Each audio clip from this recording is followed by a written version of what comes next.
आपको पता है कि रोज सुबह जो आप कर्ड, ब्रेड या नान एंजॉय करते हैं, आप बैक्टीरिया खा रहे हैं। हाँ, एकदम सही सुना आपने।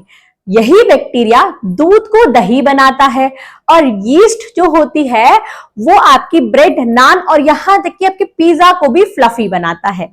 मतलब हमारे फेवरेट खाने की चीजों में भी छुपा है इनविजिबल लिविंग वर्ड। और हमारे खाने में ही नहीं, हमारे आसपास, हवा में, पानी में, यहां तक कि हमारे अंदर भी ये छोटे छोटे माइक्रो ऑर्गेनिज्म प्रेजेंट होते हैं। तो चलिए बच्चों, शुरू करते हैं आज इसी लिविंग वर्ड को, इनविजिबल लिविंग वर्ड को, जो हम अपनी नेक्ड आई से नहीं देख पाते। उसी के बारे में आज हम पढ़ेंगे और समझेंगे एकदम मिस्टी क्लासरूम स्टाइल में। तो चलिए शुरू करते हैं। ये आपका क्लास 8 न्यू एनसीईआरटी क्यूरियोसिटी का second chapter, the invisible living word beyond our naked eyes. मतलब जो इनविजिबल लिविंग वर्ड है जिसको हम देख ही नहीं पाते अपनी नेक्ड आई से, उसी के बारे में आज हम पढ़ेंगे कि किसने इसको सबसे पहले देखा, किससे इस चीज को देखा जाता है, किसने इन्वेंशन किया, वही सब हम इस चैप्टर में पढ़ेंगे। तो चलिए शुरू करते हैं। Probes and ponders, her chapter के स्टार्टिंग में कुछ क्यूरियोसिटी वाले क्वेश्चंस आपके लिए दिए जाएंगे कि आप इस चैप्टर में इन क्वेश्चंस के आंसर फाइंड आउट कर पाएं।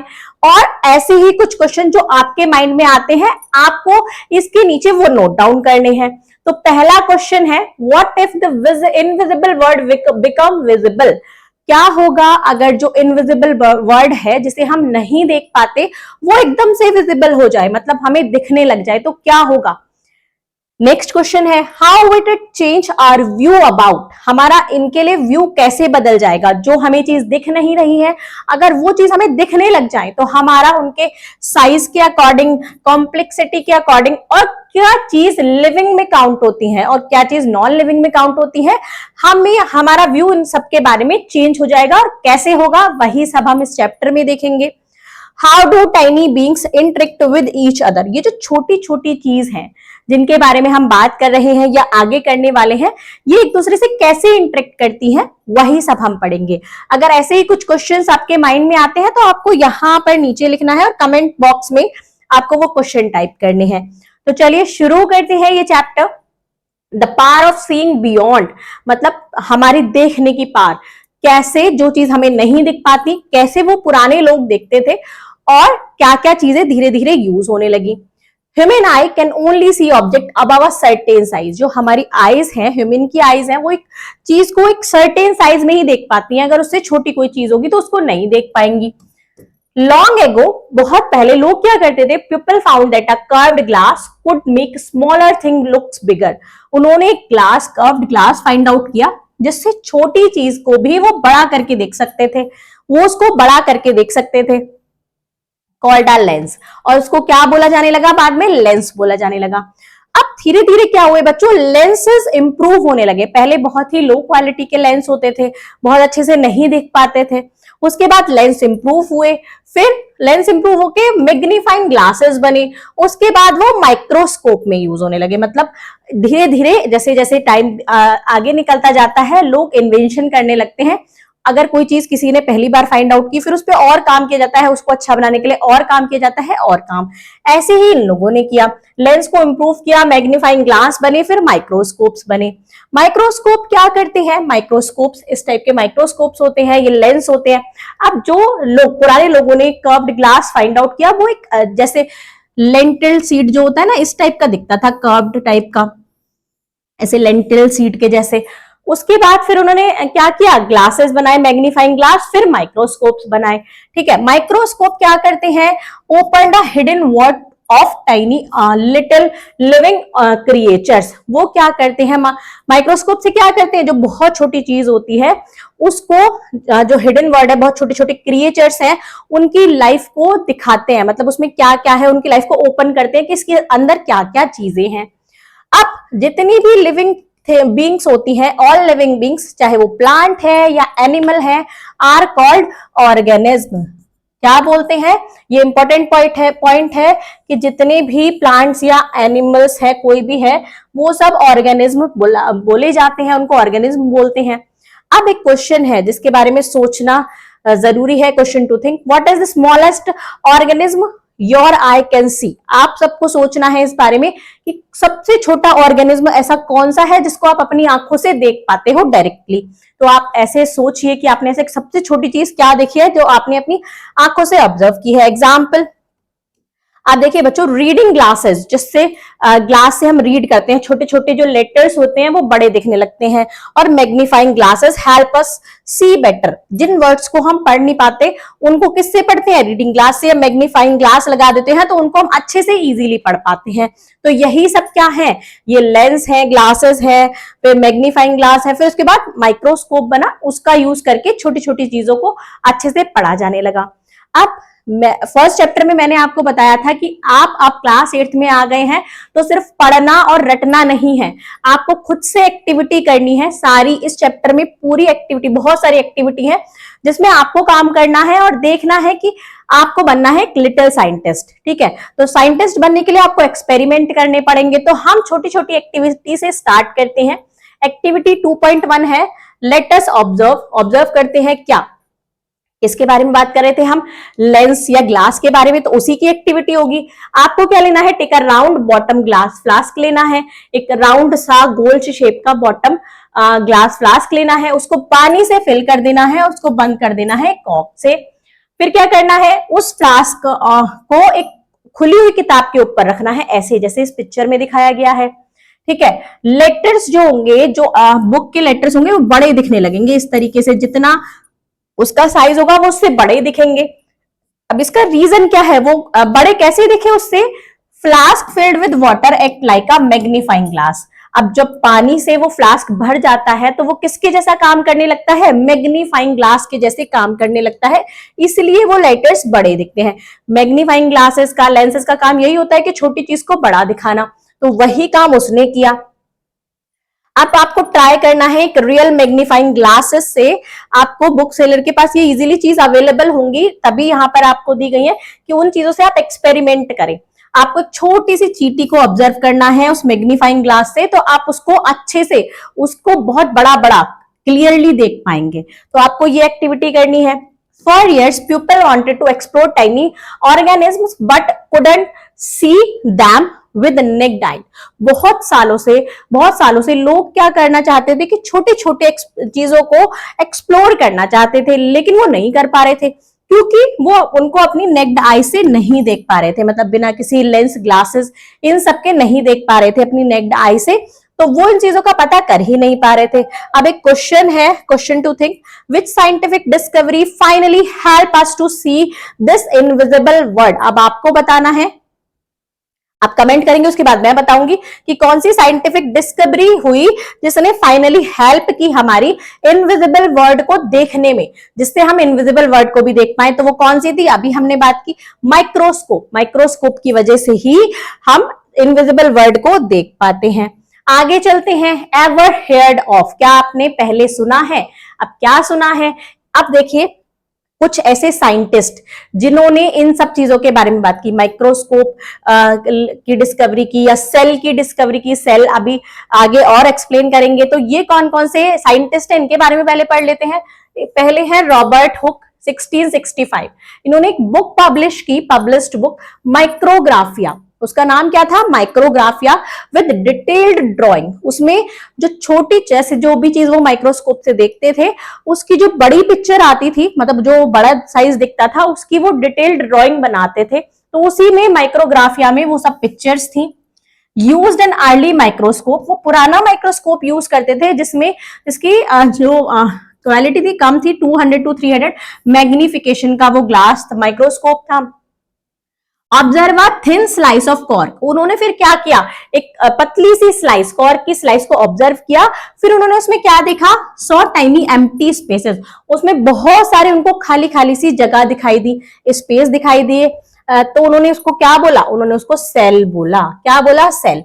First use of the word in science, जिसको सबसे पहली बार ही साइंस के वर्ड में यूज किया गया, ये सेल वर्ड। ठीक है, साइंस में सबसे पहली बार किसने सेल वर्ड यूज किया?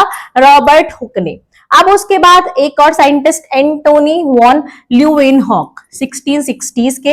ये डच साइंटिस्ट थे हु मेड बेटर लेंस। इन्होंने लेंसेस को बेटर बनाया जिससे हम अच्छे से और उसको क्लियरली देख पाए।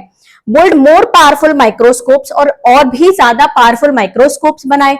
First to see living microbes like bacteria and blood cell। इन्होंने ही सबसे पहली बार लिविंग माइक्रोब्स को देखा, जैसे बैक्टीरिया है या ब्लड सेल्स हैं, इन्होंने ही अपने माइक्रोस्कोप से सबसे पहली बार देखा। तो ये साइंटिस्ट इंपॉर्टेंट है, इनके नेम तो आपको याद रखने हैं कि रॉबर्ट हुक ने सेल को डिस्कवर किया, इस वर्ड को पहली बार यूज किया, और एंटोनी वॉन ल्यूवेनहॉक ने सबसे पहली बार लिविंग माइक्रोब्स को देखा, और वो कौन कौन से, बैक्टीरिया और ब्लड सेल्स। और इनको क्या किस नाम से जाना जाने लगा, फादर ऑफ माइक्रोबायोलॉजी।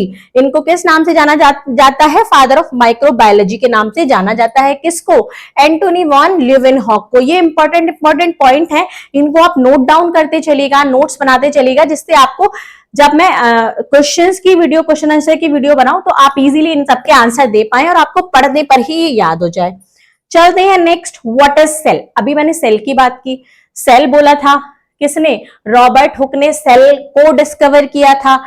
अब ये सेल होता क्या है, ठीक है, सेल क्या है बच्चों, बेसिक यूनिट ऑफ लाइफ, हमारी लाइफ की बेसिक यूनिट है, हमारी ह्यूमन बींग्स की हो, प्लांट्स की हो, ठीक है, ये सबकी जितने भी लिविंग बींग्स हैं, चाहे वो प्लांट्स हैं, एनिमल्स हैं, माइक्रोब्स हैं, सबकी बेसिक यूनिट ऑफ लाइफ है, are made up of cell. ये सारे लिविंग बींग्स कोई भी है, चाहे ह्यूमन बींग्स हैं, चाहे प्लांट्स हैं, चाहे एनिमल्स हैं, चाहे माइक्रोब्स हैं, छोटे छोटे माइक्रोब्स हैं, बैक्टीरिया है, फंगी, ये सब किससे बने हैं, सेल से मिलकर बने हैं।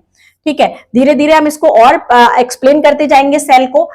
First seen by Robert Hooke in cork. सबसे पहले इसको किसने देखा, मैंने भी बताया था, रॉबर्ट हुक ने देखा कॉर्क में 1665 में। A microscope help us look closely at cell structure। अब हमें एक सेल का स्ट्रक्चर देखना है तो किसकी हेल्प चाहिए, कोई छोटी सी चीज को बड़ा करके देखना है तो माइक्रोस्कोप की हेल्प चाहिए। तो सेल के स्ट्रक्चर को अगर पास से देखना है, प्लांट सेल का देखना है तो प्लांट सेल का, एनिमल सेल का देखना है तो एनिमल सेल का, सबके सेल्स को माइक्रोस्कोप से देखा जाता है। Cells can be different shape, size and function. अब सेल, सबके सेल एक ही साइज के नहीं होते, एक ही शेप के नहीं होते, अलग अलग शेप, साइज और उनके फंक्शंस अलग अलग हो सकते हैं।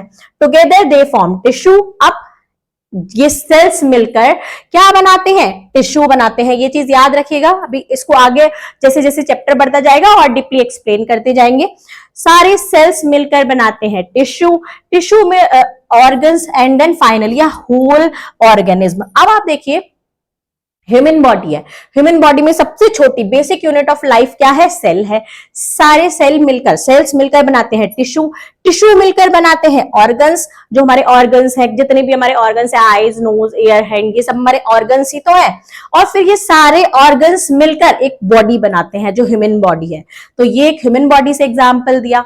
अब आप देखिए कि एक ईंट है, एक ईंट हमने एग्जाम्पल मिली, समझिए वो सेल है। अब सेल ने मिलकर बना दी एक वॉल, एक दीवार बना दी, तो वो बन गया टिश्यू।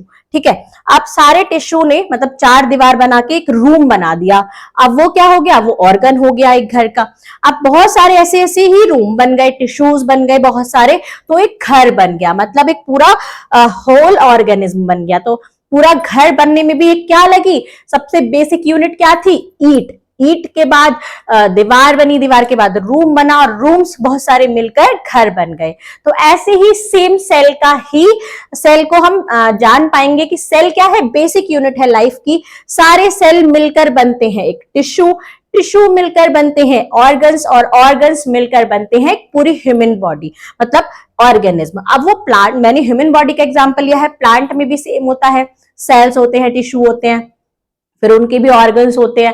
ठीक है, फिर वो पूरा स्ट्रक्चर बन जाता है प्लांट का। एनिमल्स में भी अभी, या फिर छोटे छोटे माइक्रोब्स में भी। तो यही पूरा इसका सेल का एक छोटा सा लॉजिक है। उसके आगे अब हम देखते हैं कि एक्टिविटी, फिर से हम एक्टिविटी पे आ गए कि अब हम एक एक्टिविटी से सीखेंगे, खुद से साइंटिस्ट बनके हम सीखेंगे एनिमल सेल को भी और प्लांट सेल को भी। ठीक है, ह्यूमन सेल और प्लांट सेल दोनों को सीखेंगे। तो पहले हमारे पास है प्लांट सेल के बारे में सीख रहे हैं। तो पहले हमने क्या लिया, स्टेप्स क्या लिया, एक अनियन ले ली। अनियन को क्या किया, उसको वॉश किया और कट किया इसको वर्टिकली कट कर दिया इसको, ऐसे जैसे करते हैं। ठीक है, pull out the thin transparent layer, उसमें से एक ट्रांसपेरेंट जो वो है पतली सी ट्रांसपेरेंट लेयर है, उसको निकाला, ऑनियन को पील किया, स्टेन पील विद सेफेनिन, उसको रेड कलर से सेफेनिन से उसको स्टेन करना है और वो क्या होगा, पिंक कलर में चेंज हो जाएगा। अब यहां पर देखो एक्टिविटी करके दिखाइए, 1 ड्रॉप ऑफ सेफेनिन, फिर अनियन पील क्या क्या हुआ, यहाँ पे देखिए, place peel on a glass slide, add a drop of glycerine, उसको एक ग्लास स्लाइड पे रखना है, उसमें एक ड्रॉप ग्लिसरीन की डालनी है। ग्लिसरीन क्या करती है, इसको ड्राई अप होने से रोकती है। केयरफुली उस पर प्लेस करना है, कवर स्लिप, उसमें एयर बबल नहीं बनने चाहिए।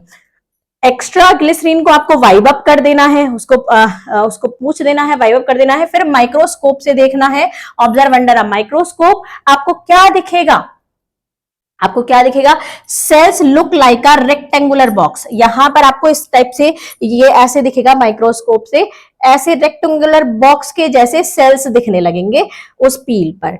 Sales are closely packed without space, अब ये बिल्कुल बराबर बराबर पैक्ड है, इसमें बिल्कुल भी स्पेस नहीं है, बिल्कुल भी बराबर में स्पेस नहीं है, खाली जगह नहीं है, बराबर बराबर में पैक्ड है। कंक्लूजन क्या निकला, all plant cell made up of cell. अब कंक्लूजन क्या निकला कि प्याज क्या है, अनियन क्या है, एक प्लांट सेल है, ठीक है। तो प्लांट सेल, प्लांट्स भी किससे बने हैं, सेल से बने हैं, क्योंकि ये सारे सेल हैं। अब यहाँ पर cell wall, cell membrane, nucleus और ये सब हम आगे पढ़ेंगे कि ये है पार्ट्स ऑफ सेल, ठीक है।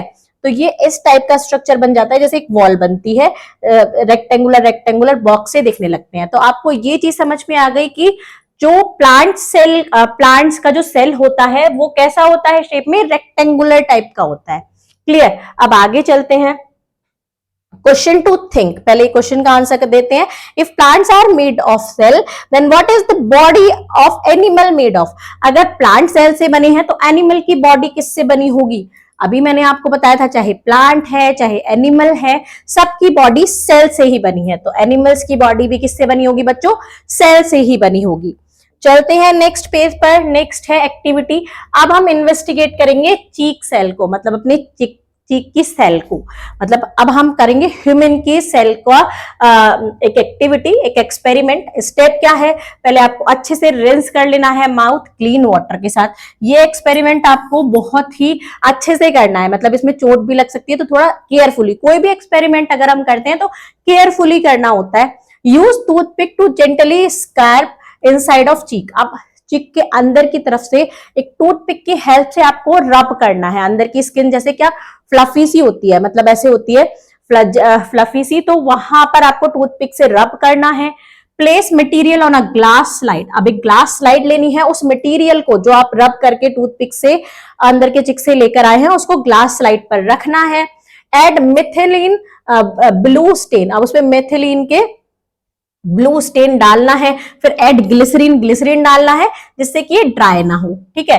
कवर विथ कवर स्लिप से कवर करना है। क्यों कवर करते हैं, बबल्स को अवॉइड करने के लिए, जो बबल्स बनते हैं। अब एक माइक्रोस्कोप के हेल्प से आपको देखना है, तो आपके स्कूल में बच्चों साइंस लैब होगी, वहां पर ये सारी चीज अवेलेबल होंगी। आपकी मैम की ऑब्जर्वेशन में आप ये सारे एक्सपेरिमेंट आसानी से कर सकते हैं।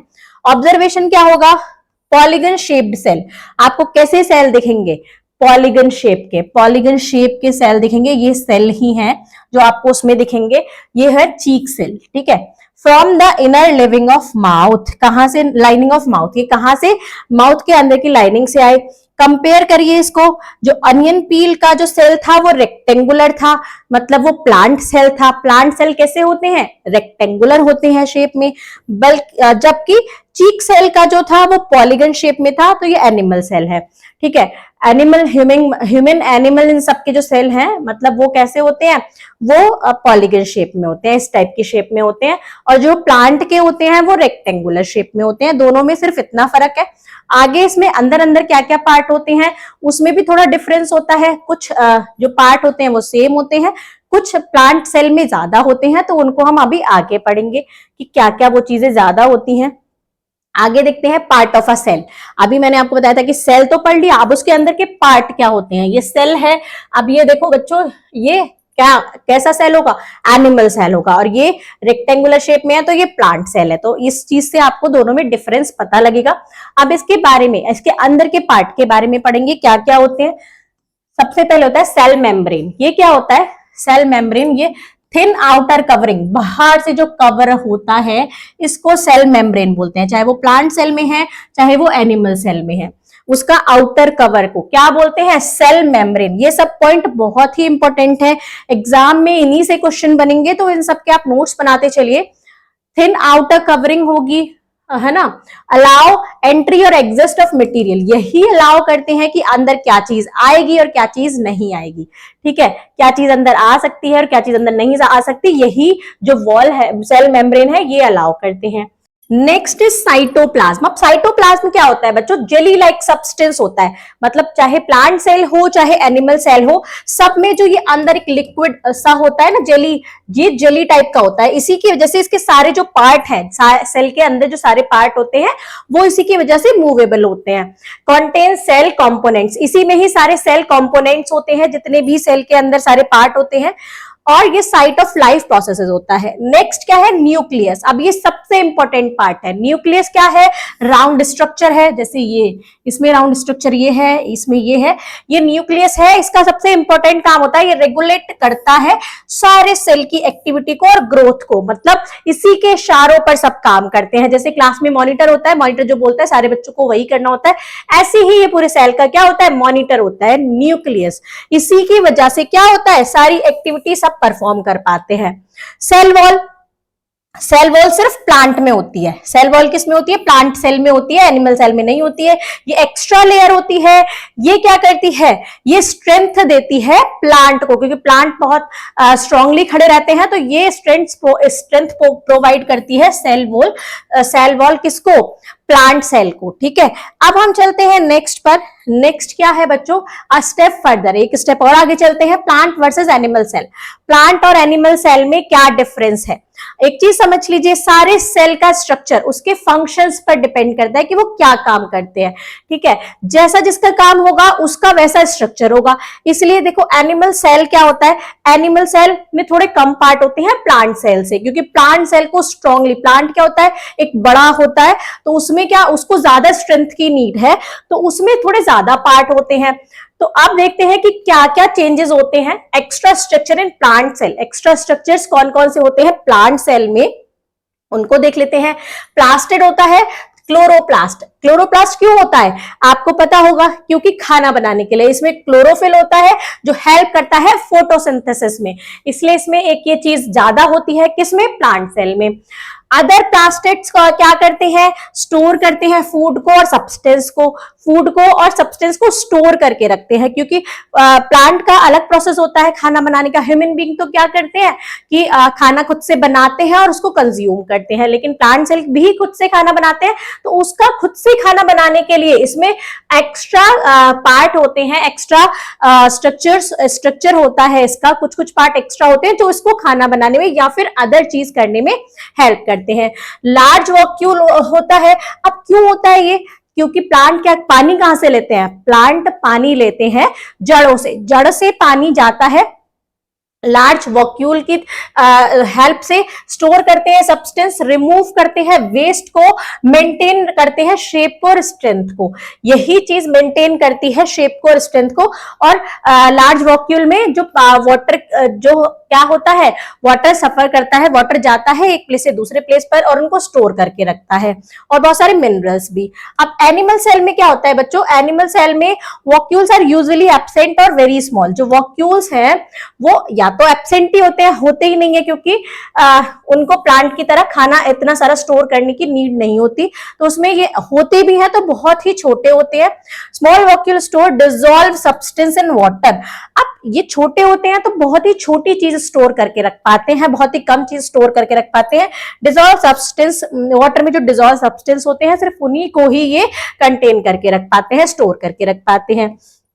अब इससे कंक्लूजन क्या निकलता है, एक cell is not just a bag of liquid. अब सेल जो अभी मैंने आपको पीछे दिखाया था, यहां पर भी फोटो है, ये क्या है, ये एनिमल सेल है, ये प्लांट सेल है। सेल सिर्फ एक बैग नहीं है लिक्विड का, it's a complex structure with many parts. ये कॉम्प्लेक्स स्ट्रक्चर है, इसमें बहुत सारे पार्ट होते हैं, और पार्ट किस वजह से होते हैं, उनके फंक्शंस के अकॉर्डिंग उनमें पार्ट होते हैं। जो जो फंक्शन जिस जिस बॉडी पार्ट को या जिस जिस ऑर्गन को करना पड़ता है उसके अकॉर्डिंग उसकी शेप होती है, क्लियर। अब यहां पर देख लीजिए सेल वॉल है, यहां पर सेल मेम्ब्रेन है, दोनों में। सेल वॉल सिर्फ प्लांट सेल में दिखाई है, न्यूक्लियस दोनों में है, ये सर्कल वाला स्ट्रक्चर है। क्लोरोप्लास्ट सिर्फ प्लांट में होता है, प्लांट सेल में होता है, क्योंकि यहाँ पर इसको खाना बनाने की क्लोरोफिल की जरूरत होती है, तो फोटोसिंथेसिस में काम आता है। साइटोप्लाज्म दोनों में होता है, जेली लाइक स्ट्रक्चर दोनों में होता है।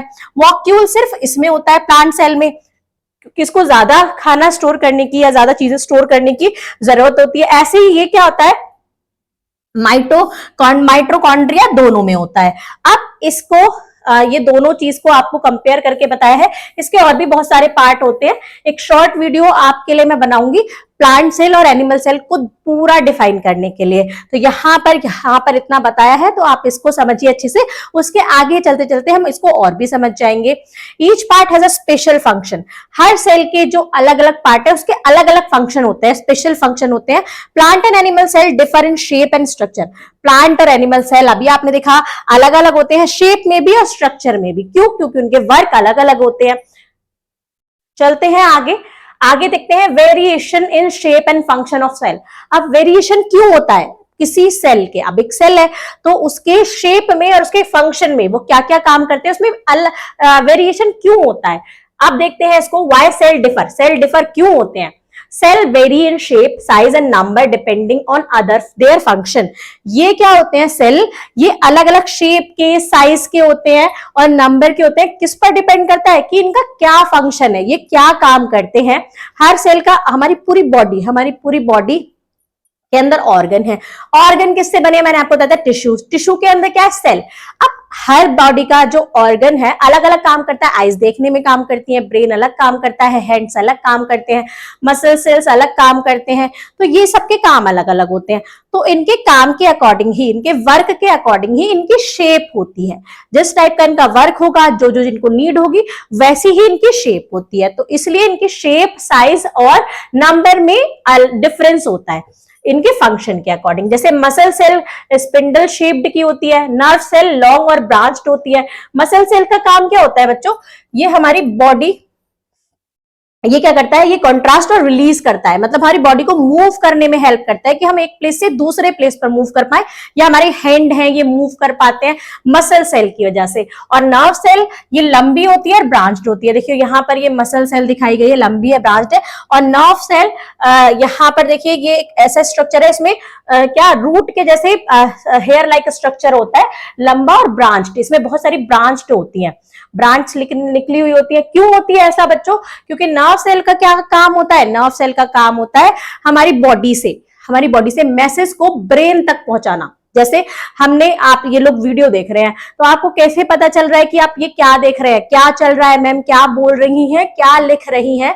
तो देखना आपकी आईज का काम है। वो कैसे आईज को पता चला? आईज ने, नर्व सेल ने क्या किया? मैसेज पहुंचाया ब्रेन तक। ब्रेन ने फिर वापस से बताया कि आप क्या देख रहे हो। मैं जो बोल रही हूँ वो आपको सुनाई कैसे देता है? ईयर्स से। ईयर्स ने भी मैसेज पहुंचाया कहां तक? ब्रेन तक, नर्व सेल ने। और वहां से फिर से पता चला कि आप क्या सुन रहे हो, मतलब मैं क्या बोल रही हूं, तभी आपको समझ में आएगा। तो ये किसका काम होता है बच्चों? नर्व सेल का। और ये अलग अलग क्यों है? क्योंकि इनके काम अलग अलग है। ऐसे ही बहुत सारे सेल, यहाँ तो मैंने 2 एग्जांपल दिए हैं, मसल सेल और नर्व सेल का। सारे सेल्स अलग अलग शेप और साइज के होते हैं। किस पर डिपेंड करता है कि उनका फंक्शन क्या है, वो क्या काम कर रहे हैं। तो यहाँ पर दोनों सेल का आपको फंक्शन समझ में आ गया होगा। नर्व सेल क्या करती है? हमारी ब्रेन से रिलेटेड होती है, जो मैसेज पहुंचाती है ब्रेन तक। फंक्शन एग्जाम्पल, चिक सेल। अब चिक सेल्स कैसे होते हैं? जो हमारे चिक्स के थिन और फ्लैट होते हैं, ये प्रोटेक्टिव लाइनिंग होती है इसमें, ठीक है। नर्व सेल अभी मैंने आपको बताया, न्यूरॉन ब्रांच होती है और कैरी मैसेज क्विकली, मतलब तेजी से मैसेज पहुंचाती है। जैसे ही आपने मुझे देखा, फटाफट से मैसेज पहुंचा आपके ब्रेन को। ब्रेन ने वापस से बताया कि आप क्या देख रहे हो। क्लियर? कुछ भी सुनना, कुछ भी टच करना, टच किया हैंड से, स्किन में पहुंचाया, यहां से नर्व सेल से मैसेज गया कहां पर? ब्रेन पर। ब्रेन ने बताया कि हमने क्या टच किया। प्लांट सेल कैसा होता है? रेक्टेंगुलर शेप का होता है, tube like structure, oval transport water and nutrients. यहां पर देखते हैं digestive system cell, muscle cell क्या काम करते हैं, कॉन्ट्रैक्ट और रिलैक्स का काम करते हैं, फूड को पुश करते हैं, push food in food pipe. एक एग्जांपल दिया है कि जैसे फूड को फूड पाइप में पुश करना, ये कौन काम करता है, मसल सेल। ये कॉन्ट्रैक्ट होते हैं और रिलैक्स करते हैं, मतलब खुलता बंद ऐसे होते रहते हैं। स्टमक सेल क्या करता है, churn food and secret digestive juices. अब ये क्या करता है स्टमक सेल कि बहुत सारे ऐसे जूसेस जो हमारे खाने को डायरेक्टली, तो हमारा खाना जो हमने खाया वो डाइजेस्ट नहीं हो पाता, ऐसे बहुत सारे जूसेस और लिक्विड क्या करता है, निकालते हैं, जिससे हमारे फूड को डाइजेशन में हेल्प होती है। फूड को छोटे, अब हमारे माउथ में हमने फूड खाया, उसमें एक लिक्विड मिल जाता है जिससे वो फूड जल्दी हम च्यू करके अपने फूड पाइप तक ले जाकर स्टमक में जाता है। तो मसल सेल ने क्या किया, उस फूड को पुश किया फूड पाइप के थ्रू स्टमक में, और स्टमक सेल में क्या हुआ, उस फूड को टुकड़ों में तोड़ा और फिर डाइजेस्टिव जूसेस निकाले जिससे वो फूड इजीली डाइजेस्ट हो पाए। Conclusion क्या निकला, cell shape and structure are designed for their specific function in the body।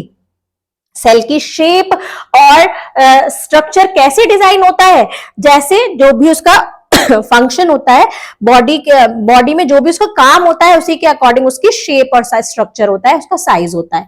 Stomach cell का साइज और शेप अलग होगा, मसल सेल का अलग होगा, ऐसे न्यूरॉन से नर्व सेल का अलग होगा। इस टाइप से जो भी उनके काम होते हैं उनकी शेप और साइज अलग होता है। एक एग्जाम्पल के लिए जैसे एक हैमर है, उसका काम अलग है तो उसका शेप और साइज अलग है, और मतलब कुछ भी एक निडल है उसका शेप और साइज अलग है क्योंकि उसका काम अलग है। तो शेप और साइज किस पर डिपेंड हुआ, जो उनका काम है, जो उनको करना है, उन्हीं पर उनका शेप और साइज डिपेंड करता है। यहां पर मैंने आपको ये डायग्राम बताए हैं, मसल सेल के हैं, नर्व सेल के हैं। नेक्स्ट है level of organisation in the body of living organism.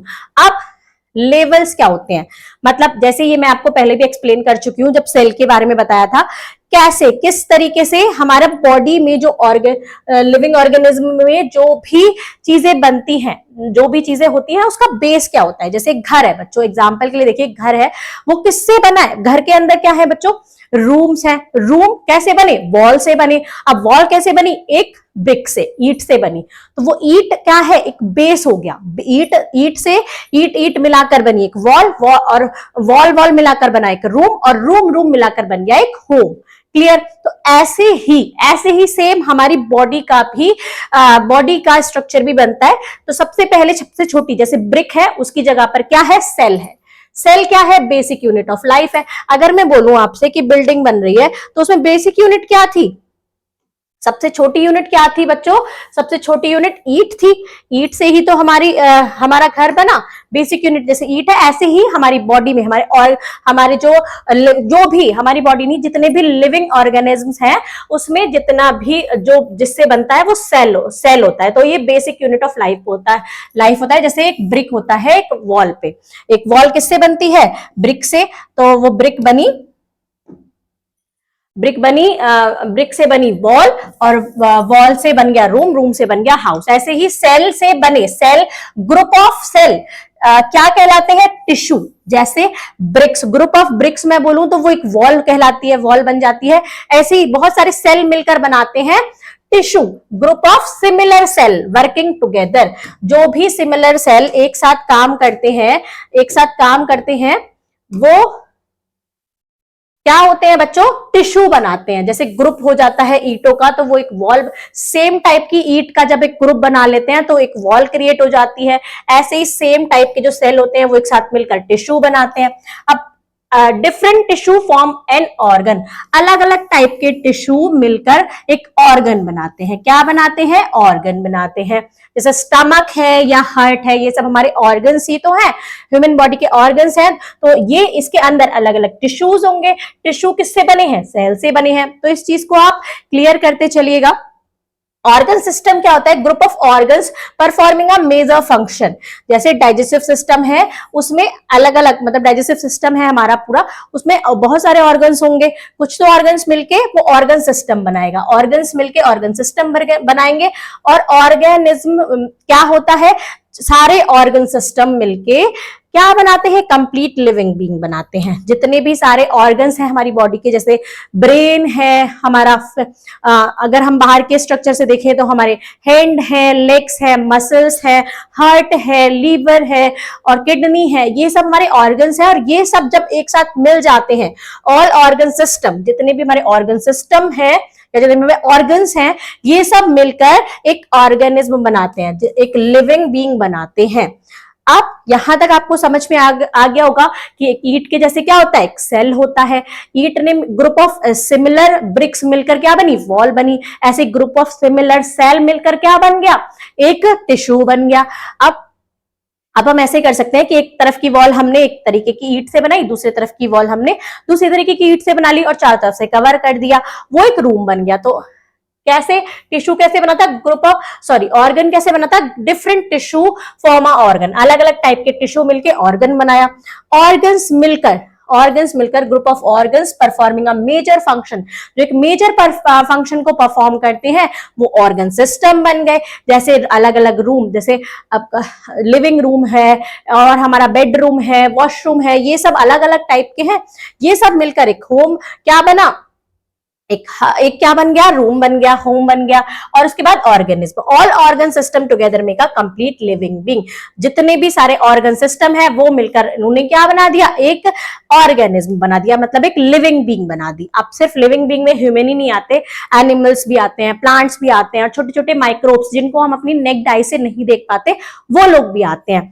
अब उनके बारे में भी हम जान लेंगे। जिनको हम देख पाते हैं उनके बारे में तो हम फिर भी समझ पा रहे हैं, जैसे ह्यूमन बॉडी को देख पाते हैं, एनिमल्स को देख पाते हैं, प्लांट को देख पाते हैं, उनके तरह से तो हमें समझ में आ रहा है।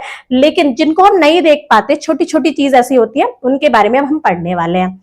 यहाँ देख लीजिए सेल, ये सेल है, सेल एक साथ सेल मिलकर टिश्यू बना, टिश्यू से फिर ऑर्गन बना, ऑर्गन से ये एक ऑर्गन है, ऑर्गन से कई सारे ऑर्गन्स मिलकर इन्होंने और ऑर्गन सिस्टम बना दिया और ऑर्गन सिस्टम मिलकर ऑर्गेनिज्म बन गया, मतलब एक क्या बन गया, लिविंग बीइंग बन गया। चलते हैं आगे, व्हाट आर माइक्रो ऑर्गेनिज्म। अब माइक्रो ऑर्गेनिज्म क्या होते हैं, चीजें जो हम देख पाते हैं, बस वही लिविंग बीइंग नहीं है, ऐसी भी बहुत सारी चीजें जिनको हम अपनी आंखों से नहीं देख पाते फिर भी वो लिविंग बीइंग है। आइए देखते हैं, उनके बारे में भी पढ़ते हैं। माइक्रो ऑर्गेनिज्म्स क्या होते हैं बच्चों, living being so tiny that we can not see them with naked eyes. ऐसी लिविंग बीइंग्स, मतलब लिविंग तो है लेकिन हम उनको अपनी आंखों से नहीं देख पाते, वो इतनी छोटी होती हैं कि हम उनको नेक्ड आई से नहीं देख पाते, बिना किसी लेंस या माइक्रोस्कोप की बिना हेल्प से हम उनको नहीं देख पाते, उनकी हेल्प इसमें लगती है। तो यहां पर हमें समझ में आ गया माइक्रो ऑर्गेनिज्म, सबको पता है क्या होता है, जितनी भी लिविंग बीइंग्स होती हैं, जितने भी लिविंग है, चाहे वो प्लांट है चाहे वो एनिमल है, सारे लिविंग में आते हैं, ठीक है। अब माइक्रो ऑर्गेनिज्म क्या हो गया, बहुत छोटे, माइक्रो मतलब बहुत छोटे, ऐसे ऑर्गेनिज्म जो होते तो लिविंग है लेकिन हमें दिखते नहीं है, उनके बारे में अब हम पढ़ेंगे, ठीक है। अब ये कैसे होते हैं, अब देखिए हमारी बॉडी कैसे है, बहुत सारे सेल होंगे बॉडी में, बहुत सारे ऑर्गन सिस्टम है तो ऑर्गन्स भी बहुत सारे हैं, टिश्यू भी बहुत सारे हैं, फिर टिश्यू के अंदर सेल भी बहुत सारे हैं, तो हमारी बॉडी में बहुत सारे सेल हैं। तो हमारी बॉडी मल्टी सेल्यूलर है, लेकिन यूनिसेल्यूलर, बहुत सारी छोटी चीजें। अब छोटी है तो सिर्फ एक सेल से भी वो जिंदा रहती है, सिर्फ एक सेल है, यूनिसेल्युलर मतलब एक सेल है और फिर भी उनकी लाइफ चल रही है, मतलब वो फिर भी लिविंग बीइंग है। तो वो जैसे कौन कौन से होते हैं, बैक्टीरिया या अमीबा, इसमें एक ही सेल है, ये यूनिसेल्युलर होते हैं, फिर भी ये क्या होते हैं, लिविंग बीइंग होते हैं, ठीक है। तो इनको हम माइक्रो ऑर्गेनिज्म भी बोलते हैं। अब बहुत सारे माइक्रो ऑर्गेनिज्म मल्टी सेल्युलर होते हैं, मतलब बहुत सारे सेल होते हैं उसमें, जैसे कुछ फंगाई और एल्गाई, ठीक है। वेयर फाउंड, अब ये कहाँ मिलते हैं, अब माइक्रो ऑर्गेनिज्म तो हमें पता है, हमने ये तो पता चल गया कि जो हमें दिखते नहीं है, अब दिखते नहीं है तो वो कहीं भी हो सकते हैं, कहाँ हो सकते हैं, एवरीवेयर, ये हर जगह है, चाहे मिट्टी ले लो, चाहे पानी, air, even inside our body, यहाँ तक कि हमारी बॉडी के अंदर भी ये प्रेजेंट है। अगर आप मुझे वीडियो में देख रहे हो तो फोन का आपका डिस्टेंस होगा, हो सकता है आपके बीच में, फोन के और आपकी आईज के बीच में भी ये माइक्रो ऑर्गेनिज्म हो, यहाँ तक कि हमारी बॉडी के खुद के बॉडी के अंदर भी माइक्रो ऑर्गेनिज्म होते हैं। हाउ टू सी देम, अब इनको कैसे देखा जाता है, हम अपनी नेक्ड आई से तो नहीं देख सकते, तो इनको देखने के लिए कुछ चीज तो लगती है, माइक्रोस्कोप से देख सकते हैं और फोल्डस्कोप से देख सकते हैं। Microscope magnifies their size, magnify करता है उसके साइज को, और फोल्डस्कोप क्या होता है बच्चों, लो कॉस्ट पेपर माइक्रोस्कोप होता है। ये लो कॉस्ट पेपर माइक्रोस्कोप होता है, इसकी हेल्प से भी हम इनको देख सकते हैं। अब हम आगे परफॉर्म करेंगे कुछ एक्टिविटी। यहाँ क्लास 8th में सिर्फ आपको पढ़ना ही इनफ नहीं है, आपको एक्टिविटी परफॉर्म करनी है, मतलब खुद से साइंटिस्ट बनना है। यही आपको चैप्टर 1 में सिखाया था, तो आज हम पूरा साइंटिस्ट बनने के मूड में है, तो हम एक्टिविटी भी परफॉर्म करते जाएंगे। ये कुछ एक्टिविटीज, सारे एक्सपेरिमेंट मैं आपको शॉर्ट वीडियो में भी प्रोवाइड कराऊंगी, तो आप इस चैनल से जुड़े रहिए। चैनल को सब्सक्राइब करना मत भूलिएगा ऐसी वीडियोस के लिए। अब क्या एक्टिविटी करनी है, अ drop of pond water under a microscope show many tiny moving organism microbes. यहां पर आपको बताया है एक ड्रॉप, अगर पॉन्ड वाटर की हम एक ड्रॉप लेते हैं, पानी की एक ड्रॉप लेते हैं और उसको हम माइक्रोस्कोप से देखें तो उसमें हमें बहुत सारे छोटे छोटे मूविंग ऑर्गेनिज्म मिलेंगे जो मूव कर रहे होंगे। मूव कर रहे हैं मतलब लिविंग है, उनको हम माइक्रोब्स बोलते हैं। एक्टिविटीज परफॉर्म करते हैं ऑब्जर्विंग माइक्रो ऑर्गेनिज्म। आइए कुछ एक्टिविटी करते हैं, माइक्रो ऑर्गेनिज्म को ऑब्जर्व करेंगे, देखेंगे अपनी आई से। कहां पर, आप अपनी साइंस लैब में भी देख सकते हैं, और अगर आपके घर पर कुछ चीज अवेलेबल है तो आप उसको भी यूज कर सकते हैं। आपके स्कूल की साइंस लैब में ये सारी चीज अवेलेबल होंगी, तो आप मैम के साथ इस एक्टिविटी को इजीली परफॉर्म कर सकते हैं। एक्टिविटी क्या है, पॉन्ड और स्टेगनेंट वाटर। आपको पॉन्ड वाटर, स्टेगनेंट वाटर से एक्टिविटी करनी है। Collect pond water with help of teacher and Elder. अपने टीचर या किसी बड़े की हेल्प से पॉन्ड का वाटर कलेक्ट करना है। Put 1 drop on a slide using dropper. Dropper का यूज करके उसमें से एक ड्रॉप स्लाइड पर डालनी है। कवर विद कवर स्लिप, और उसको कवर स्लिप से कवर कर देना है। ऑब्जर्व अंडर माइक्रोस्कोप या फोल्डस्कोप। अब फिर माइक्रोस्कोप या फोल्डस्कोप की हेल्प से आपको क्या दिखेगा, उसमें टाइनी ऑर्गेनिज्म मूविंग, जो उसमें होंगे टाइम छोटे छोटे ऑर्गेनिज्म मूव कर रहे होंगे, वो आपको देखने को मिलेगा, और वही क्या होते हैं बच्चों, माइक्रोब्स होते हैं। तो ये छोटी सी एक्टिविटी है, ये आपको स्कूल में अपनी साइंस लैब में परफॉर्म करनी है, वहां पर क्योंकि माइक्रोस्कोप या फोल्डस्कोप अवेलेबल होगा। Activity soil suspension. अब पानी में तो हमने देख लिया, पानी में तो माइक्रो ऑर्गेनिज्म होते हैं, हमने कहाँ बात की थी, हर जगह है, पानी में, मिट्टी में, हमारी बॉडी के अंदर भी। तो पानी में तो हमने देख लिया, अब हम सॉइल में देखते हैं। Take moist soil in beaker. एक बीकर में मॉइस्ट सॉइल आपको लेनी है, आप स्पून यूज करिए या ग्लव्स यूज करके ले सकते हैं। अब उसमें वाटर को ऐड करना है, स्टर करना है, मिक्स करना है, मडी लिक्विड बन जाएगा एक। जब मिट्टी में थोड़ा सा पानी आप ऐड करके उसको मिक्स करेंगे तो क्या हो जाएगा, वो मडी लिक्विड बन जाएगा, वो उसी को सॉइल सस्पेंशन बोलते हैं। अब आफ्टर सेटलिंग, जब वो सेट हो जाए, नीचे बैठ जाए सॉइल, तो आपको क्या करना है, take 1 drop from top layer. ऊपर की लेयर से एक ड्रॉप आपको लेनी है, उसमें से ऑब्जर्व अंडर माइक्रोस्कोप, और उसको माइक्रोस्कोप की हेल्प से देखना है। You will see tiny organism. आपको छोटे छोटे ऑर्गेनिज्म आपको देखने को मिलेंगे। माइक्रोब्स इन सॉइल टू, मतलब माइक्रोब्स सॉइल में भी होते हैं। ये जो माइक्रो ऑर्गेनिज्म है ये सॉइल में भी होते हैं, इनको माइक्रोब्स बोलते हैं। यहां देखिए, यहां पर एक छोटी सी ड्रॉप ली है, ये सॉइल सस्पेंशन वाला एक्सपेरिमेंट दिखाया है। मिट्टी यहां पर मिक्स की, एक ड्रॉप ली और उसको माइक्रोस्कोप की हेल्प से देखा, तो आपको माइक्रोब्स देखने को मिल जाएंगे। चलते हैं नेक्स्ट पर। नेक्स्ट क्या है, नेक्स्ट भी एक्टिविटी है, एक्टिविटी 2.6। स्टूडेंट, यहां पर ये एक्टिविटी नहीं है, यहां पर जो दोनों एक्टिविटी की है उनका कंक्लूजन है। Student observe pond water and soil suspension. Student ने, आपने ऑब्जर्व की, अगर आप एक्टिविटी कर लोगे तो आपको ने ऑब्जर्व की होगी क्या, pond water soil suspension. Found different microbes. आपने अलग अलग माइक्रोब्स फाइंड आउट किए।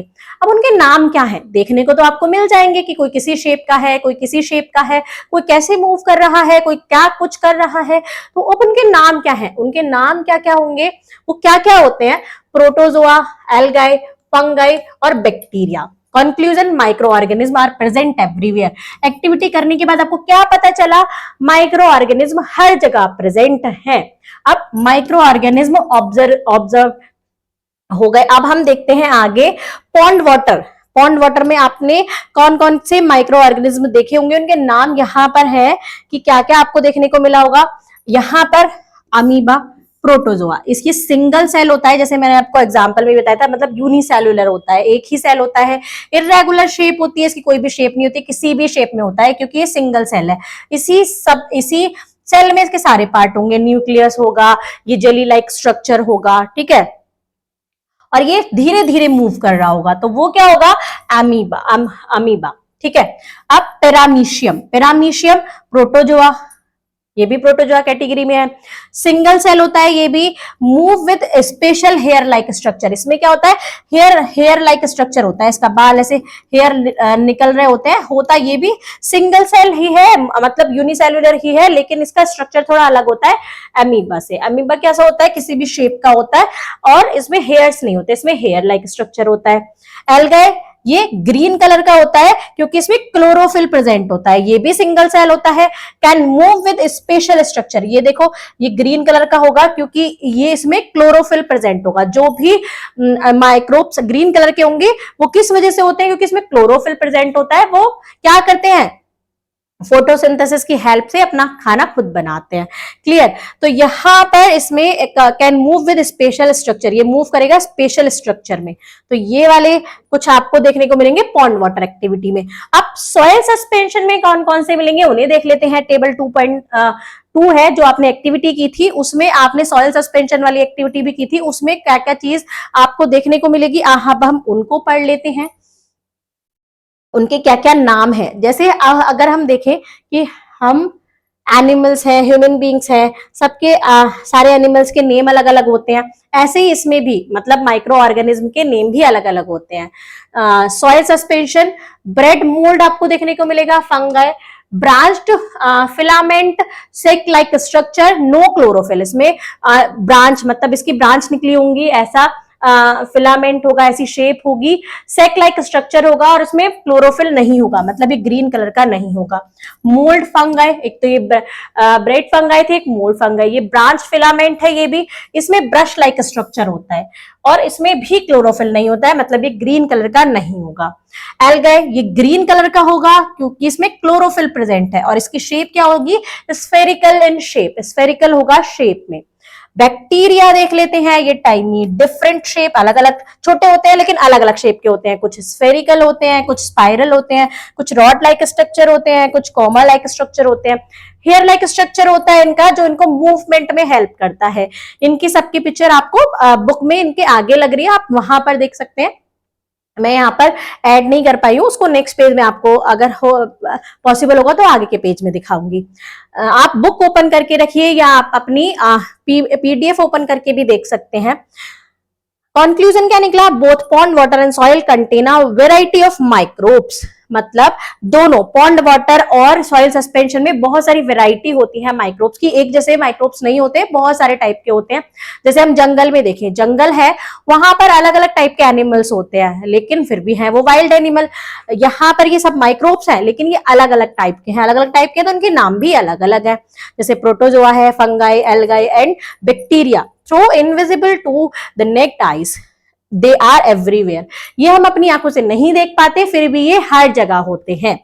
तो यहां पर से आपको इतना समझ में आ गया होगा कि माइक्रोब्स क्या होते हैं, माइक्रो ऑर्गेनिज्म क्या होते हैं, ये कहां कहां पर होते हैं, इनके नाम क्या क्या होते हैं। ये क्वेश्चन भी बहुत इंपॉर्टेंट है कि जो हमने पॉन्ड वाटर और सॉइल सस्पेंशन में माइक्रोब्स के नेम पढ़े, आप उनको भी अच्छे से, और उनकी क्या क्या क्वालिटी है, कैसे हैं, यूनिसेल्युलर है, मल्टी सेल्युलर है, ये सब पॉइंट भी बहुत इंपॉर्टेंट है। ये सब मैं एक्स्ट्रा नोट जब आपको क्वेश्चन आंसर प्रोवाइड करूंगी तो सब आपको क्वेश्चन वहां पर इजिली मिल जाएंगे।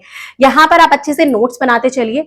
नेक्स्ट पॉइंट है, how are we connected to microbes. अब माइक्रोब्स तो हैं लेकिन हम इनसे कनेक्टेड कैसे हैं, ये हमारी लाइफ से क्यों कनेक्ट करते हैं। ऐसे कहते हैं कि अगर जैसे एनिमल्स है, हमें एनिमल्स की नीड है, हमें एनिमल्स से बहुत सारी चीजें मिलती हैं, मिल्क मिलते हैं, एग मिलता है, उनकी स्किन से हम बहुत सारी चीजें मिलती हैं और यहाँ तक कि काऊ के डंग से भी बहुत सारी चीजें बनाई जाती हैं, तो हमारे लिए एनिमल्स बहुत जरूरी है। ऐसे माइक्रोब्स प्रेजेंट हैं लेकिन वो हमारे लिए क्यों जरूरी है, हम इनसे कैसे कनेक्टेड है। माइक्रोब्स एवरीवेयर, ये तो सबको पता है, found in water, soil, air, food, plant, animals and even inside our body. Bacteria help in digestion of food. अब देखिए फूड ये पानी में भी मिलते हैं, सॉइल में भी, एयर में भी, फूड में भी, प्लांट्स में भी, एनिमल्स में भी, यहाँ तक कि हमारी बॉडी के अंदर भी। कुछ जो बैक्टीरिया होते हैं, मतलब हमारी जो बॉडी के अंदर होते हैं, वो क्या करते हैं, हमारे फूड के डाइजेशन में हेल्प करते हैं। Can survive in extreme condition, ये किसी भी एक्सट्रीम कंडीशन में भी सर्वाइव कर पाते हैं, हॉट स्प्रिंग में भी, स्नो में भी, डेजर्ट में भी, चाहे बहुत ज्यादा गर्मी हो चाहे बहुत ज्यादा सर्दी हो, ये हर एनवायरमेंट में सर्वाइव कर पाते हैं। What we see in daily life, हम अपनी डेली लाइफ में कैसे इनको देख सकते हैं, कोई भी फ्रूट, रोटन फ्रूट है या वेजिटेबल है, उसमें क्या हो जाता है, जैसे ये है fruit with micro organism growing on it, ये फ्रूट है, रखा है बहुत दिन से, आपने यूज नहीं किया, 4 दिन हो गए, 5 दिन हो गए, तो आपको ऐसा ये व्हाइट व्हाइट सा उसके ऊपर दिख जाएगा, मतलब ये खराब हो गया, आपको क्या लगेगा कि ये खराब हो गया। तो यहाँ पर कैसे खराब हुआ, क्योंकि इसमें माइक्रो ऑर्गेनिज्म ग्रो हो गए, अब ये खराब हो गया। Rotten fruit vegetable show cotton like powdery growth, यहां पर आपको उसके ऊपर कॉटन लाइक या फिर पाउडरी ग्रोथ दिखने लगेगी, ये फंगल इन्फेक्शन है, इससे ये खराब हो गया। अब अचार और मुरब्बा डू नॉट स्पॉइल इजीली, अचार बनाते हैं, अचार बनाकर रख लेते हैं, बहुत बहुत साल तक चल जाता है, मुरब्बा बनाकर रख लेते हैं, लेकिन वो खराब नहीं होता, बना तो वो भी फ्रूट से है, क्योंकि उसमें सॉल्ट या शुगर डाला जाता है जो एक्ट करता है एज अ प्रिजर्वेटिव्स, जो प्रिजर्वेटिव की तरह क्या करता है, काम करता है, और माइक्रोब्स उसमें ग्रो नहीं कर पाते। अचार और ये सब मुरब्बा है, इसमें माइक्रोब्स इजीली ग्रो नहीं कर पाते, क्योंकि इसमें सॉल्ट या शुगर मिला होता है। अचार में, पिकल में सॉल्ट डाला जाता है, मुरब्बा में शुगर डाला जाता है, तो ये इनको प्रिजर्व करके रखता है बहुत लंबे टाइम के लिए, उस जगह पर माइक्रोब्स ग्रो नहीं कर पाते। Microbial diversity, shape spherical rod, अब ये अलग अलग डाइवर्सिटी होते हैं, माइक्रो ऑर्गेनिज्म की डाइवर्सिटी अलग अलग टाइप की कैसे होती है, क्योंकि शेप अलग अलग होती है, किसी की स्फेरिकल होती है, किसी की रॉड शेप होती है इस टाइप से, स्पाइरल भी होती है इस टाइप से, इरेगुलर भी होती है, मतलब कैसी भी हो सकती है। Just like plant and animal, microbe also have variety in size, जैसे एनिमल्स अलग अलग साइज शेप के होते हैं, ह्यूमन बीइंग अलग अलग शेप साइज के होते हैं, प्लांट भी अलग अलग होते हैं, ऐसे माइक्रोब्स भी अलग अलग साइज के, शेप के और स्ट्रक्चर के होते हैं। इंपॉर्टेंस क्या है, micro play a role in cleaning the environment by breaking down waste, compositing. Microbes क्या करते हैं, पूरे एनवायरमेंट को क्लीन करके रखते हैं, क्योंकि वो क्या करते हैं, जो वेस्ट है उसको छोटे छोटे पार्ट में ब्रेक डाउन कर देते हैं, उसको कंपोस्ट कर देते हैं सॉइल में। क्लियर, तो ये हमारे एनवायरमेंट को क्लीन करने का भी काम करते हैं। अगर ये नहीं होंगे तो हमारे चारों तरफ हो सकता है आपको कचरा कचरा, कूड़ा कचरा ही दिखता रहे, क्योंकि वो कंपोस्ट होगा ही नहीं, उसको ब्रेक डाउन करने के लिए कुछ भी नहीं होगा। आगे चलते हैं एक्टिविटी 2.7 पर, माइक्रोब्स नेचर्स क्लींजर। अब अभी मैंने आपको बताया कि ये क्या होते हैं, नेचर को क्लीन करके रखते हैं, कैसे करके रखते हैं, क्या इनका रोल होता है, वो देख लेते हैं। एक्सपेरिमेंट करना है, सॉइल लेना है और फ्रूट या कोई भी वेजिटेबल का छिलका, उसका पील लेना है। आफ्टर 2-3 वीक, 2-3 हफ्तों के बाद आपको देखना है, किसी भी एक कोई भी आप बेकार सा बाउल या कुछ भी ले लीजिए, उसमें मिट्टी रखिए और किसी भी फ्रूट या वेजिटेबल का आप पील, उसका छिलका उतार के रख दीजिए।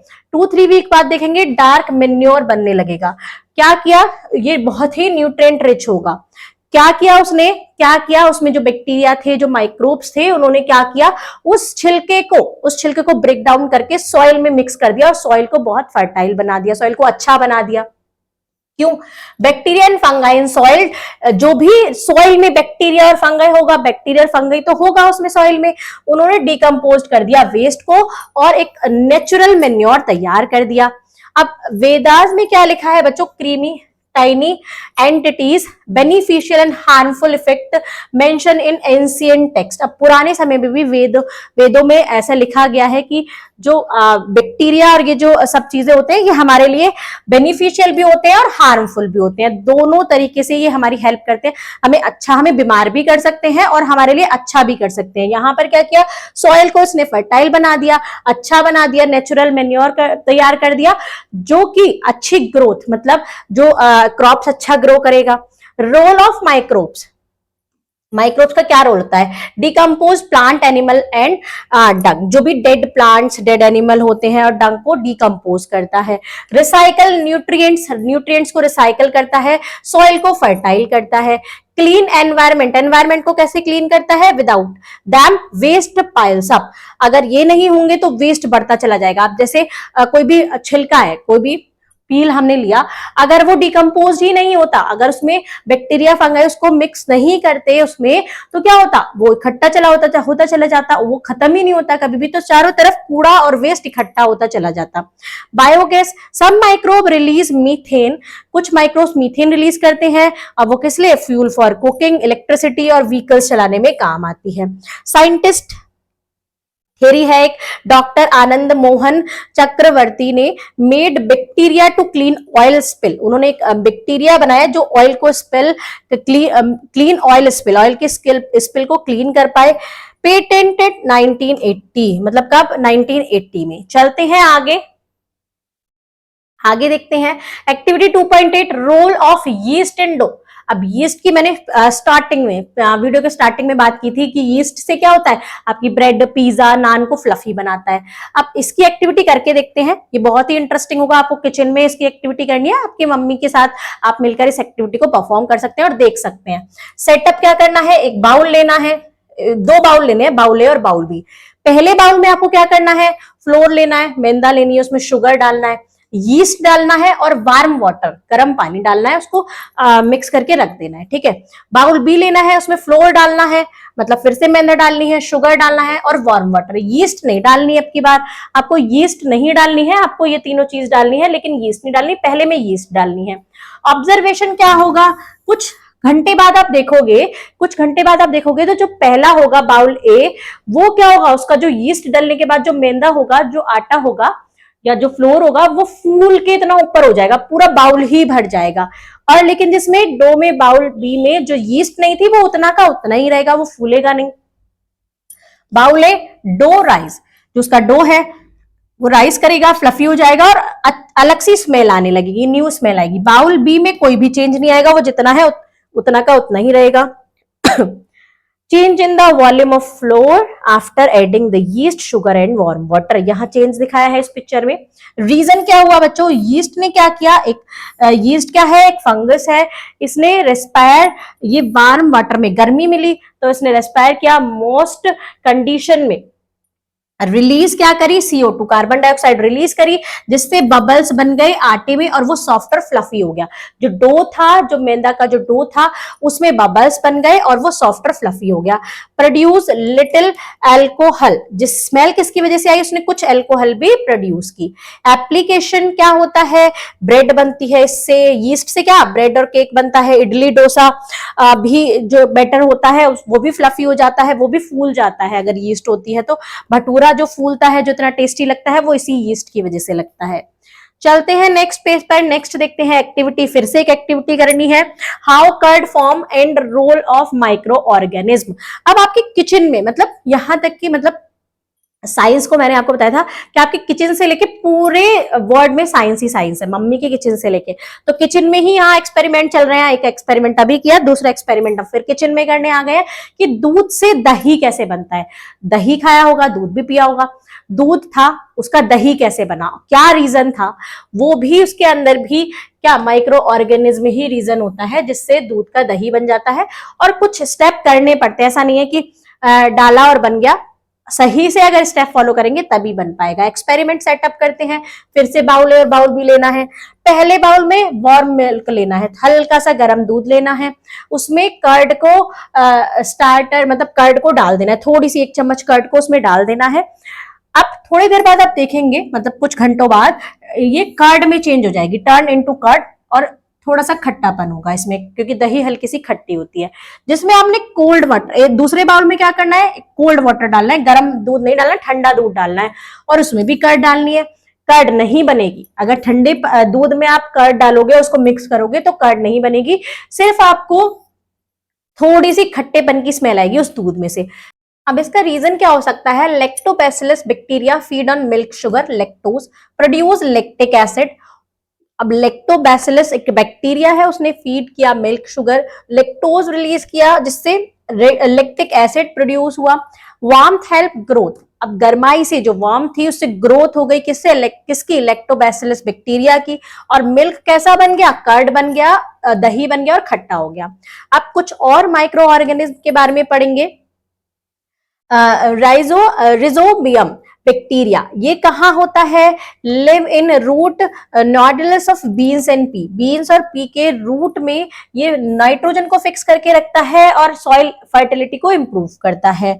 माइक्रो एल्गी देखते हैं, ये स्पिरुलिना और कोलेरा और डियाटोम्स मेक ऑक्सीजन, ये ऑक्सीजन बनाते हैं, act as food and health supplement, ये क्या फूड की तरह एक्ट करते हैं और हेल्थ सप्लीमेंट होते हैं, मतलब हमारी हेल्थ के लिए बहुत अच्छे होते हैं, वाटर को क्लीन करते हैं और बायोफ्यूल बनाते हैं।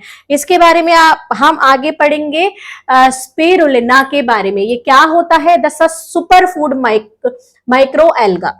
अब ये सुपर फूड माइक्रो एल्गी होता है, इसको देखते हैं। वाई सुपर फूड, अब ये सुपर फूड क्यों होता है, इसमें rich in vitamin B12, vitamin B12 से रिच होता है, 60% प्रोटीन होता है, बहुत ही लो फैट और कम शुगर, लो फैट और लो शुगर होता है, प्रोटीन ज्यादा होता है, बूस्ट एनर्जी और हेल्थ, ये हमारी एनर्जी को भी बूस्ट करता है और हेल्थ को भी अच्छा बनाता है।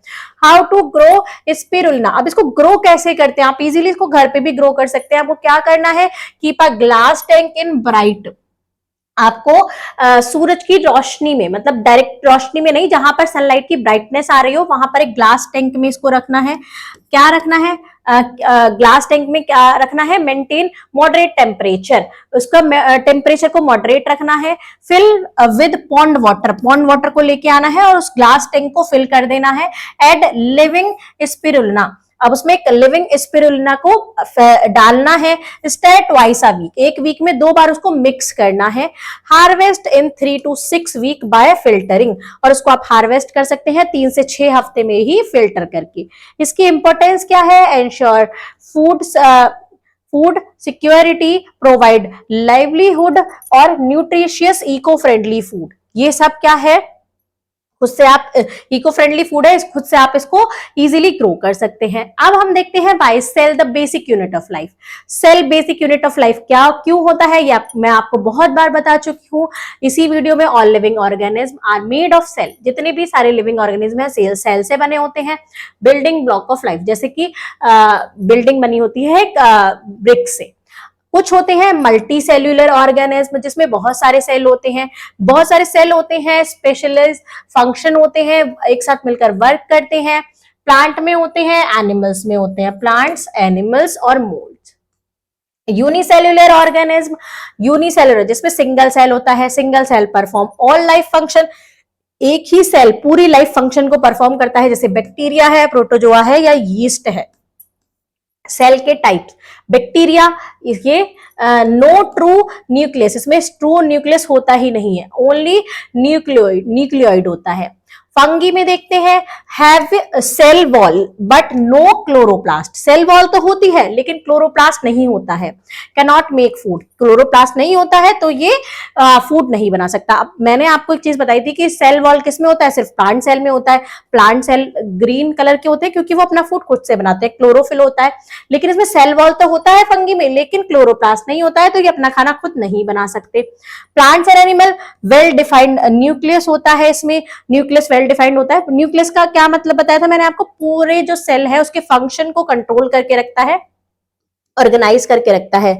Microscopes, electron microscope can magnify up to 10 lakh to see cell structure. Microscope क्या करते हैं, सेल के स्ट्रक्चर को 10 लाख टाइम्स उसको मैग्नीफाई करते हैं, मतलब उसके सारे पार्ट्स को आप इजीली देख सकते हैं माइक्रोस्कोप की हेल्प से। की आइडिया, सेल क्या है, fundamental unit of structure and function in all organism, fundamental unit है किसी भी स्ट्रक्चर का, ठीक है। और फंक्शन इन ऑल ऑर्गेनिज्म, जितने भी सारे ऑर्गेनिज्म होते हैं, जितने भी सारे लिविंग ऑर्गेनिज्म होते हैं, सब में ये फंक्शन करता है, मतलब सब में सेल प्रेजेंट होता है। यहाँ आपका चैप्टर फर्स्ट कंप्लीट होता है। आई होप आपको ये एक्सप्लेनेशन समझ में आया होगा। अगर कुछ भी पॉइंट समझ में नहीं आया तो कमेंट सेक्शन में आप जल्दी से लिख दीजिए कि मैम इस पॉइंट को आप फिर से क्लियर कर दीजिए, तो मैं उसकी शॉर्ट वीडियो प्रोवाइड करूंगी। अगर आपको वीडियो पसंद आया है तो लाइक करना है, कमेंट करना है, शेयर करना है अपने प्यारे प्यारे फ्रेंड्स के साथ, सब्सक्राइब करना है मिस्टी क्लासरूम को और बेल आइकन को प्रेस करना है ताकि आगे की वीडियो की नोटिफिकेशन भी आपको ऐसे ही मिलती रहे। अगर हैंड रिटन नोट्स चाहिए तो टेलीग्राम चैनल ज्वाइन कर लीजिए, वहां पर आपको हैंड रिटन नोट्स प्रोवाइड किए जा रहे हैं। और आपको कोई भी क्वेश्चन 1 to 1 पूछना है तो आप इंस्टाग्राम हैंडल पर आपको चैनल के डिस्क्रिप्शन में या वीडियो के डिस्क्रिप्शन में मिल जाएगा, आप वहां पर मुझसे डायरेक्टली क्वेश्चन पूछ सकते हैं। मिलते हैं नेक्स्ट वीडियो में, तब तक के लिए बाय बाय।